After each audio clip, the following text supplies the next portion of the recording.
Hi everyone, this is Ranjit. Welcome to my channel OpenSim Studio. On this channel, I'm going to discuss more about CAD modeling, simulations, and other exciting stuffs like artificial intelligence, robotics, and 3D printing.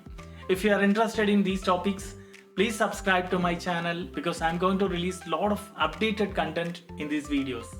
And if you like the video, give me a like. That will be a great motivation for my next videos. And don't forget to press the bell button because you'll get instant notification whenever I release a new video. In this video, I will model a flange coupling so that I can show you how easy if you use the relations feature in Creo to model such things. Because you only have to do it once. Once you complete all the relations, then you can change the pitch circle diameter, you will get a new bolt. So let's not waste time. Let's start. This is the Oldham's coupling with the help of relations. And if you closely look into the figure, you can see there are three parts.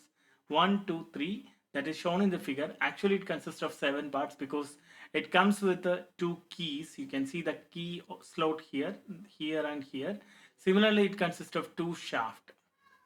So a total of 7 parts are there, and to demonstrate the relation, I'm only going to create the center disk. This is actually derived from the dimension. If you closely observe the key dimension or the governing dimension here, it is the D, diameter of the shaft, and every other dimension is generated with the help of this dimension. So I'm going to create a Word file which consists of all these equations. So first of all, I'll split the screen into two so that I can have a Word opening, a Word file. I can see the Word file parallel to this one. So by the way, you can use the Windows key and arrow keys. You can split your screen into two sections. That's sometimes an easy tip. So for the first one, I'll create the outer diameter. So I'm going to give disk underscore D, which represents disk diameter. This is going to be my dimension name. This is actually considered as the identifier. So disk D is equal to, if you go to the lower portion, you can see it's 3.5 D is the total diameter of the disk. Why I'm taking disk? Because this disk diameter is equivalent to the flange diameter. So I'm going to write here, this is 3.5 star D. Then the second one, it is a projection. So I'm going to name it as projection underscore thickness. T represents thickness is equal to 0.3D because this is 0.6D. So if you split this into two, this will be 0.3D. So 0.3 star D. And one more thing I required, that is a projection height. So ROG underscore height is equal to, this is 0.5D. So 0.5 star D.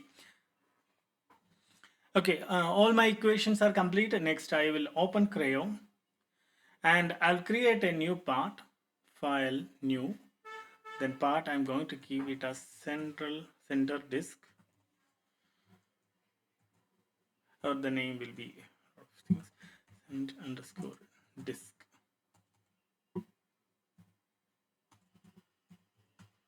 Okay, so I'm going to use the default template because my default template is MMNS. But if you are modeling, it depends upon type of your Creo versions, because earlier versions, the default unit is FPS system. So you will be drawing in inch unit. So always you have to disable this one, then press OK.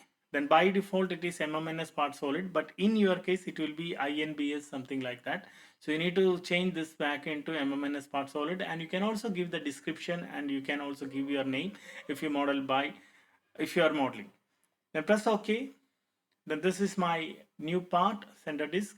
Then first I'm going to use an extrude tool here, because here multiple options can be used, but this case I'm going to use extrude option.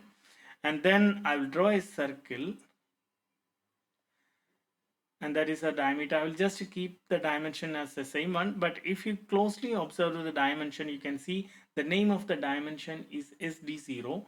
That is going to be our center disk outer diameter. Then press OK. And also I'm keeping the thickness as for 61.71, but if you closely observe, you will get the information about this dimension. Okay, keep it like that. And the next one, I'm going to create a projection. So go for sketch again. Then I'll use the center rectangle because that is very useful here.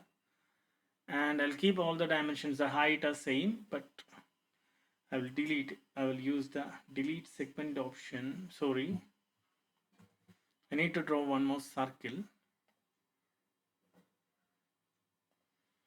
Then let's go for delete segment.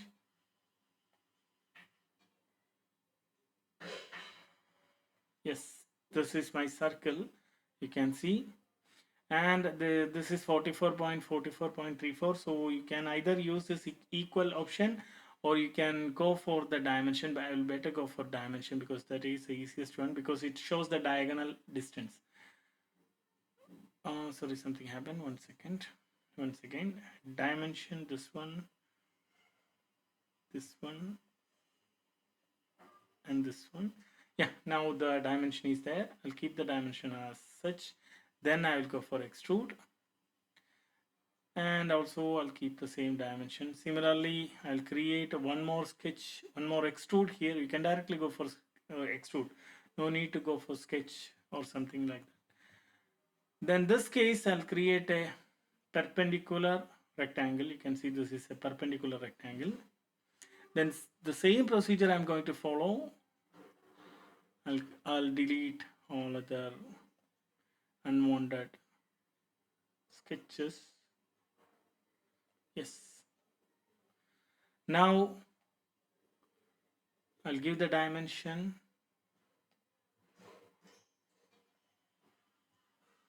Yeah. Okay.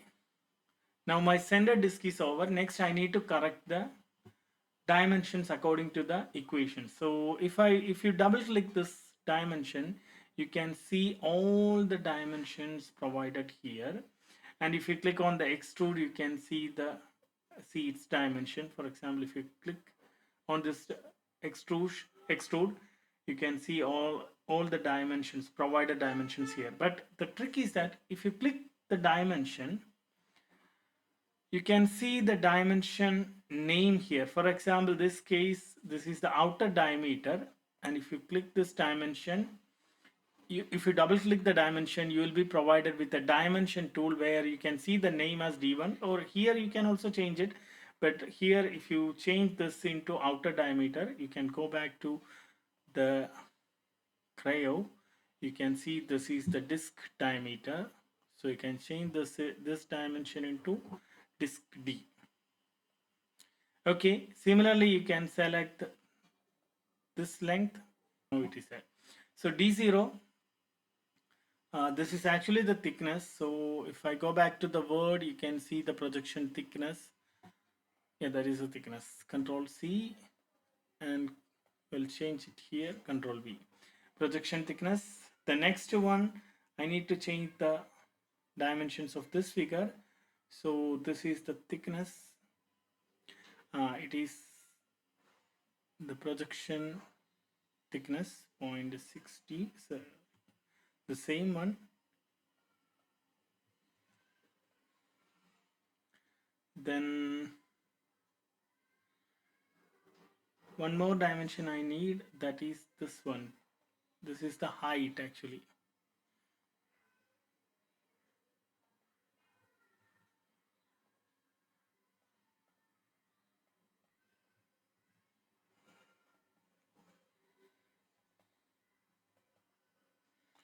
Okay, then the last one, or you can use the mirror option to replicate this one, but you need rotation because it is orthogonal to another. Similarly, I'm going to first I'll select this one so I can solve the repeat option. Use the Control V, and similarly, if I go to here, you can just change this into projection underscore T.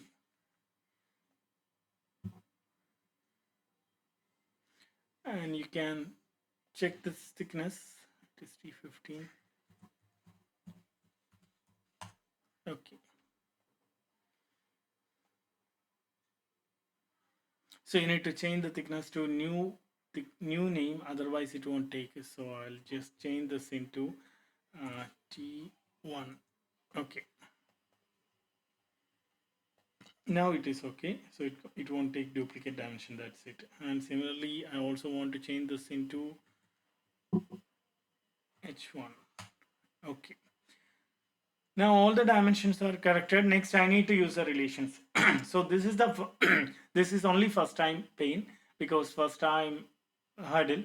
After this it is very easy, because if you go to tools you can see the equations, sorry, relations, where you can directly go to this one, take it and copy. And before that I'm going to uh, mention my diameter, then control V, and similarly copy this one also, because there are two things, T1 and H1. And okay, and if you go to model and regenerate, boom, it is there. One height it is not updated, so no problem. I can go to here and I'll just check where this modifications.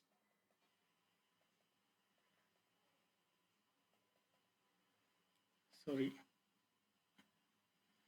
it's always selecting the sketch, so I'll first hide all the planes, then yeah, this distance, it is D8, so I want to change this into projection T, sorry, PROJ underscore T.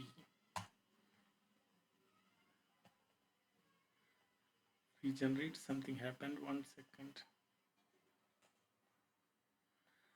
Okay, PROJ underscore T2.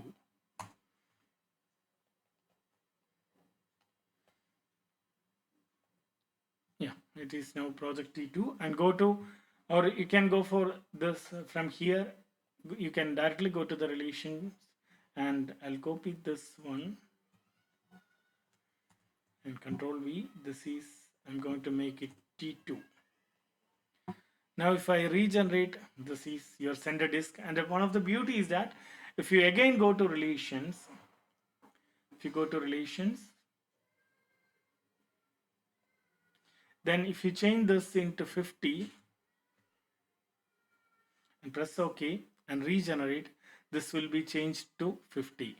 Which means every time how many number of things you require, you can simply change it. And you can also use the family table, because if you go to the family table, you can create a part of instances of these parts with a varying diameter. That is, you can give 20, 30, 40, and every instance will be created and it will be saved as a different file. And in my next video I will definitely explain how to use the family table to make things easier. And let me know if you have any doubts. Feel free to post your questions in the comment section. I will address them to the best of my knowledge. Thank you. Don't forget to subscribe my channel. Press the bell icon for updates, and please share your comments and likes. They really encourage me to keep going. And I'm going to release a lot of videos related to solid modeling, simulation, structural analysis, computational fluid dynamics. Thank you.